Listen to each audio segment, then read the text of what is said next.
네. 그런데 이러한 좋은 결과를 낼 수 있는 프로덕트 디자인의 프로세스는 과연 어땠을까요? 제 책, 다시 보여드릴게요. 시프트, 디자이너의 생각법 시프트에서 다루고 있는 챕터 1의 무엇을 어떻게로 왜와 싸우기에 보시면요. 디자인, 일반적으로 사용하는 프로덕트 디자인의 일반적인 스텝이 5단계가 쫙 나와요. 그것을 하나씩 먼저 말씀을 드리면은 탐색 단계가 첫 번째고요. 두 번째가 규정 단계, 그리고 세 번째가 실행, 그리고 네 번째가 구현, 그리고 다섯 번째가 발행, 이렇게 있습니다. 사실 이게 제가 개발한 건 아니고요. 일반적으로 쓰이는 단계예요. 왜냐하면 Explorer 탐색 단계는요, 어떠한 것을 어떠한 방향성을 정할지 모를 때, 어디로 가야 될지 모를 때, 탐색을 해야 되잖아요. 그 스타크래프트 다들 하시죠? 프루브를 혹은 SCB를 적진에 보내든가 길을 탐색하든가 해야 될 거 아니에요. 탐색조가 필요합니다. 우리는. 근데 이 탐색은 사실 방향성의 탐색, 왜 혹은 어디로, 이런 거에 대한 질문을 끊임없이 던져야 되는 단계예요. 그래서 다양한 360도 전방위로 방향성을 좀 타진해보는 그런 단계인 것 같습니다. 그러다가 탐색이 어느 정도 끝나면, 자, 우리는 이렇게 다양한 곳을 바라봤으니 define, 이 방향성을 가지고 가봐야겠다라는 규정을 할 필요가 생겨요. 탐색만 백날하면은 아무것도 결과물이 나오지 않겠죠. 탐색을 바탕으로 전체적인 방향성을 규정하는 단계가 바로 두 번째 단계입니다. 사실 왜라는 질문에서 많은 질문들이 파생이 되잖아요.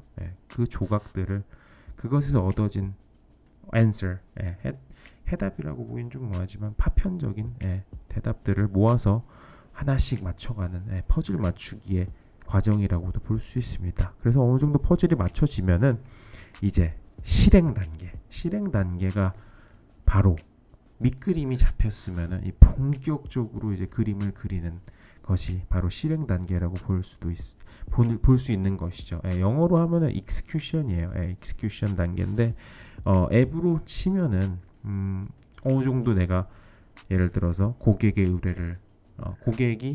의뢰를 해왔어요. 어떤 의뢰를 해왔을까요? 제 책의 예시를 보면은 마스터카드라고 하는 브랜드에서 밀레니얼 세대에 어필할 수 있는 앱을 만들어 달라라는 그런 요구를 가지고 저희가 이제 첫 번째, 두 번째 단계 Explore Define 단계를 거쳐서 밀레니얼 세대가 중요시하는 가치, 그리고 그들이 좋아하는 음악이라는 것에 대해 포커스가 맞춰진 디렉션을 좀 잡았거든요. 그 디렉션을 실질적인 형태의 프로덕트로 만들어줄 수 있는 뮤직 앱, 뮤직 앱을 저희의 어떻게 보면 딜리버블이라고 하거든요. 아리팩트라고도 하지만 이제 저희의 최종 목표로 잡고 이것을 만들기 시작해요. 실제로 만들기 시작하는 단계를 익스큐션이라고 하고요.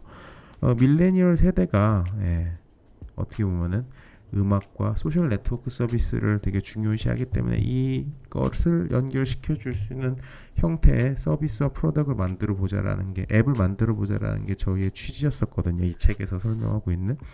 그래서 이 디자인을 합니다. 이 디자인된 단계의 프로덕트를 이제 실질적으로 구현을 하는 거죠. 엔지니어링을 하고 임플레멘테이션을 해서 실제 작동하는 앱으로, 서비스로 만드는 것이에요. 그 단계가 바로 임플리멘테이션이라고 보실 수 있습니다. 앱스트랙, 아까도 말씀드린 앱스트랙의 이안 스펠터 에피소드를 보면은 사실 이제 이러한 비슷한 단계, 탐색과 규정 그리고 실행, 구현에 대한 설명들이 비슷하게 나와요. 정확하게 이 단어로 규정되어 있진 않아요. 하지만 대부분 비슷한 이야기들이 나옵니다. 왜냐면은 아까 말씀드린 이제 리브랜딩, 앱 로고를 만드는 과정만 해도 이제 탐색을 하는 과정이 되게 재밌어요. 왜냐면은 그 앱 로고를 리디자인해야 되는데 어떻게 할지 사실 아무도 모르죠. 근데 인스타그램이라는 거에 대해서 연상을 해보라고 해요. 그래서 미팅을 할 때마다 지금 로고를 보지 말고 니들이 상상이 아니죠. 니들이 기억 속에서 생각할 수 있는 현재 인스타그램 로고를 스케치를 해라라고 막 해요. 그러다 보면 되게 다양한 형태의 앱 로고들이 머릿속에서 나오더라고요. 그걸 가지고 사람들이 어떠한 방향성을 계속 머릿속에 뇌리에 기억하고 있고 이러한 방향성들이 사람들이 규정하는 일종의 인스타그램의 그러면 가치를 담고 있는 모습이 아니겠나라는 이런 방향성을 어느 정도 잡아가더라고요. 그래가지고 이제 그라데이션이라든지 이러한 카메라 형태 등등을 픽업을 해요. 그러한 방향성을 데피니션을 잡더라고요. 그런 부분도 어떻게 보면 여기서 제가 말씀드린 익스플로어와 디파인 그리고 실질적으로 앱 로고를 만드는 execution 단계에 이르러서 이것을 실제 앱에 적용하는 implementation이랑 다 연결이 되는 거더라고요. 그래서 이런 implementation이 끝나잖아요. 그럼 이제 릴리스를 합니다. 사실 발행 단계는 결과물을 선보이는 단계인데 여기서부터가 사실 저는 중요하다고 생각해요. 이 디지털 프로덕트의 경우는 많은 경우 냈다고 해서 발표를 했다고 해서 끝나지 않습니다.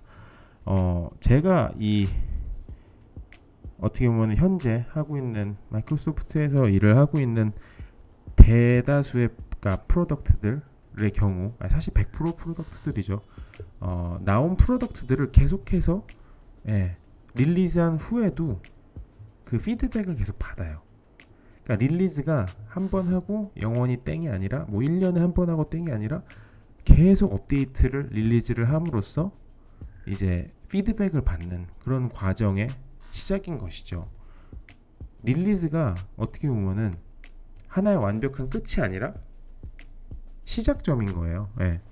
그래서 제 이 글에 담고 있는 히든 스테이지, 반복과 순환, 이거를 영어로 이터레이션이라고 하는데 저는 바로 이 스테이지를 가장 중요하다고 생각해요. 그 앱스트랙의 에피소드에서도 비슷하게 얘기를 하더라고요. 이터레이션을 통해서 이러한 부분들을 계속해서 발전해 나간다. 그들의 프로덕트 또한 진화의 필수 요소인 거죠. 그래서 이안 스펠터는 이런 소리를 또 하더라고요. 저도 대단히 공감을 했었는데 미국에서는 사실 스탠드업 코미디언들을 대단히 좋아해요. 사람들이 미국 문화에서는 이제 스탠드업 코미디언, 한국에서는 유명한 스탠드업 코미디언이 누가 있을래나요? 예전에 톡쇼에서 유명했었던 잔이윤 씨가 사실 미국에서도 나름 유명했었던 스탠드업 코미디언이었어요. 제가 너무 옛날 분 얘기를 했나요? 그럴 수도 있고요. 근데 현재는 뭐 유병재 씨라든지 그런 분들이 스탠드업 코미디를 좀 미국식으로 미국식 스탠드업 코미디를 한국식으로 재해석해가지고 좀 하려고 하고 계시는 것 같은데 어쨌든 스탠드업 코미디언들이 디자이너와 되게 닮아 있는 점이 있다고 강조를 하더라고요.